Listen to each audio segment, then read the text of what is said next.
Rios cheios demais nas águas e com sede na estiagem.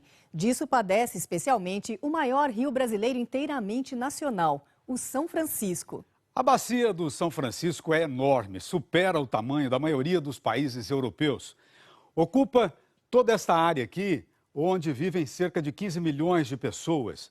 O Globo Rural, em parceria com o projeto Globo Natureza, destacou 4 repórteres para cobrir o Baixo, o Médio e o Alto São Francisco. Eu fui para a região das nascentes.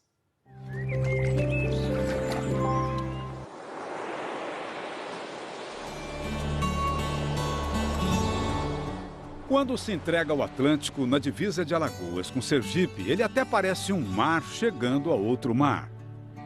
Embranhando no seu leito 2.863 quilômetros, passando por 5 estados, a gente chega ao berço do São Francisco. Serra da Canastra, Minas Gerais. Aqui, as primeiras nascentes formam um corguinho pititico, como observam as crianças que num pulo transpõem o Velho Chico de margem a margem. No Parque Nacional da Canastra, onde Cláudio e Júlia Faria passeiam com os filhos Aline, Léo e Luana, a nascente é vitrine de selfie. Boa, essa ficou boa. Neste momento infantil do rio, mal sabendo o que lhe virá, a inocência transparece. Como é bom brincar nesse fresquinho, beber uma água pura, ouvir o corguinho cantar. Se pudesse, eu ficaria aqui a tarde toda. A pouco mais de 20 quilômetros de onde nasce, o São Francisco já começa a dar espetáculo. O rio, que na verdade ainda é um riacho, se esparrama pela escadaria de pedras, formando uma torrente de cascatas. Enche uma piscina natural, depois se afunila numa garganta para um salto magnífico de quase 200 metros de altura. É a Cachoeira Casca d'Anta, a primeira do Velho Chico.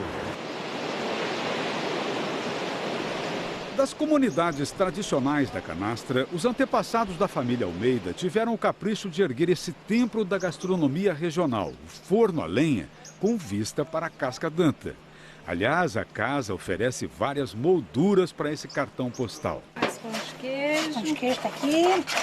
Quentinho. As irmãs e comadres Neuza, Nilza e Vilza praticam a magia das quitandas.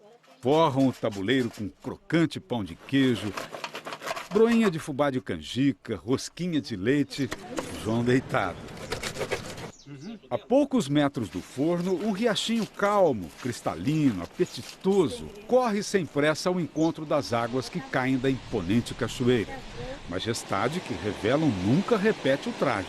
Todo dia a gente olha pra lá e vê a beleza. Cada dia às vezes ela tá diferente, né? Igual hoje ela tá mais cheia, né? Eu fico muito orgulhosa de morar aqui e ter esse rio aqui. É uma água limpa dessa. Não é em qualquer lugar que tem, né? Não é. Então isso aí é uma beleza, né? Como é que surgiu, como é que se formou uma maravilha dessas? Pergunto ao respeitado geólogo Edésio Teixeira de Carvalho. Essa maravilha é uma construção geológica. O escultor é o processo geológico. Lembrando que a geologia não é uma ciência exata, o professor Edésio nos propõe uma hipótese interessante. Cerca de 200 milhões de anos atrás, a África e as Américas eram parte da imensa massa de terra chamada de Gondwana. Nesse tempo, já existiria o leito do que viria a ser o São Francisco. Quando nós tínhamos o Gondwana, que era os 2 continentes juntos, o Rio São Francisco devia passar para lá, possivelmente, ou então o Rio Níger passava para cá, o Congo, etc. Quando os continentes se separaram, o São Francisco passou a desaguar no mar e foi estabelecendo sua calha até a Serra da Canastra.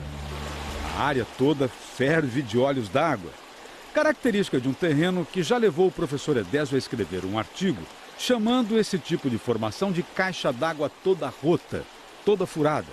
São Francisco, ele é o principal emissário da caixa d'água toda rota.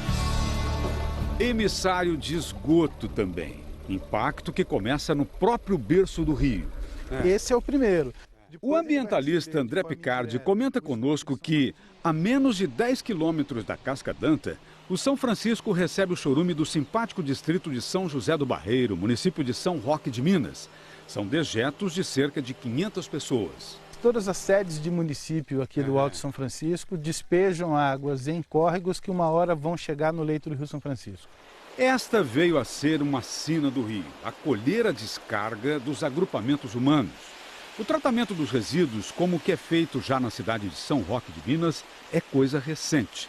E ao longo do seu curso, o rio vai receber o esgoto in natura de mais de 10 milhões de pessoas. Embora significativo, esse não é o principal impacto contra o São Francisco. Ninguém pensava no rio, na saúde do rio. Não, ninguém pensava no rio, ninguém pensava. O pessoal pensava só em tirar diamante. Meio ambiente... Não esquece. Por mais de 100 anos, as margens do rio, na região de cabeceira, que é chamada de Altíssimo São Francisco, foi terra de ninguém. O garimpo de diamante aqui só veio terminar por volta do ano 2000. E ainda hoje se vê aqui e ali parte dos equipamentos usados na lavra. Com bombas assim, lavavam os barrancos que eram praticamente moídos, restando as crateras também à vista até agora. Numa delas, subo num monte de cascalho lavado com Waine de Castro, filho e neto de garimpeiro.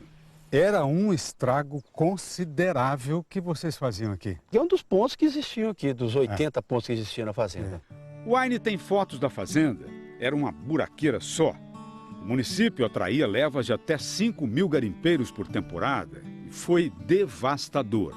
Que esse rio foi agredido, que ele sofreu, derrubava árvore, empurrava terra para dentro do rio. Você se arrepende de ter estragado a região aqui? Olha, Nelson, para falar a verdade, arrependo, mas era o que a gente tinha para fazer, era para ganhar o nosso pão. Passado o garimpo, o Waine montou uma pousada. Ele, que vivia da erosão, virou conservacionista, vem tentando recuperar a área, deixar tudo verdinho outra vez. Como garimpeiro, você não tinha relação afetiva nenhuma com o rio? Nenhuma, não existia. E hoje, Waine? Hoje a gente tem uma relação muito grande com isso aqui. Eu amo esse lugar, né? Esse lugar tem um produto que na região é mais famoso que o próprio São Francisco. O delicioso queijo canastra, fonte de renda e de um dilema. O pisoteio do gado desmantela o terreno. O solo poroso, que facilita a absorção de água, garante a abundância de nascentes, é frágil, se esborou à toa. É uma das principais causas de erosão aqui, ao lado das trilhas abertas por motoqueiros e das estradas mal feitas, cujo destino são os buracos enormes que crescem assustadoramente na bacia do Velho Chico. No barranco aqui, se você bater o pé, você já vai lá para dentro. Isso tá uma coisa monstruosamente. O proprietário José Tomás Neto, conhecido Zé do Mazico, conta que quando abriram a estrada aqui 50 anos atrás, essa enorme vossoroca era uma invernada de capim nativo. A enxurrada veio furando a beira até solapar tudo. Antes era meu sogro, que é o dono. Você vai herdar um buraco. Estou herdando uma fatia do bolo da mais ruim que tem. E a tendência A tendência é isso, esse buracão ir subindo. O geólogo Edésio Carvalho explica que a erosão sempre é voraz e de consequências desastrosas para o ecossistema. Quando a terra vai embora, desaparece planta, bicho e principalmente água. Cada metro cúbico de terra que saiu daqui levou junto com ele 50 litros de capacidade de armazenamento de água. Num dia de chuva, à beira de um dos primeiros afluentes do São Francisco, nós pudemos testemunhar o processo. A enxurrada na beira da estrada pode parecer uma coisa inocente, mas veja como a correnteza escava, acentuando o processo de erosão.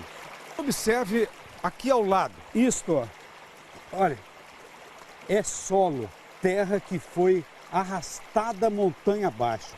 Uma parte ficou aqui, o resto já foi levado para dentro do córrego. Quando chove, você tem uma capacidade menor de absorção de água aqui. Num cálculo aproximado, podemos presumir que nesta única vossoroca perde-se a capacidade de armazenar 300 mil litros de água por ano, que seriam liberados lentamente para o rio. Então você tende a ter enchentes mais destrutivas e, ao mesmo tempo, você tem uma recarga pequena dos aquíferos. Toda a bacia do Velho Chico está sendo comida por vossorocas assim. Mas respire agora uma curiosidade. A gente aprende que um rio menor perde o nome quando deságua num rio maior. É uma regra, mas isso não acontece aqui. Nós estamos agora a cerca de 120 quilômetros depois da Cachoeira Casca d'Anta, já no município de Bambuí.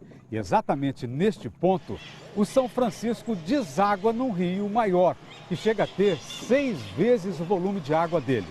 É o Samburá, que desce da Serra da Canastra também. O Samburá é cinematográfico também. É um rio encaixotado em pedra, como dizem aqui. Paredões altivos, emoldurando recantos graciosos, como esta lapinha que esconde um córrego aos borbotões.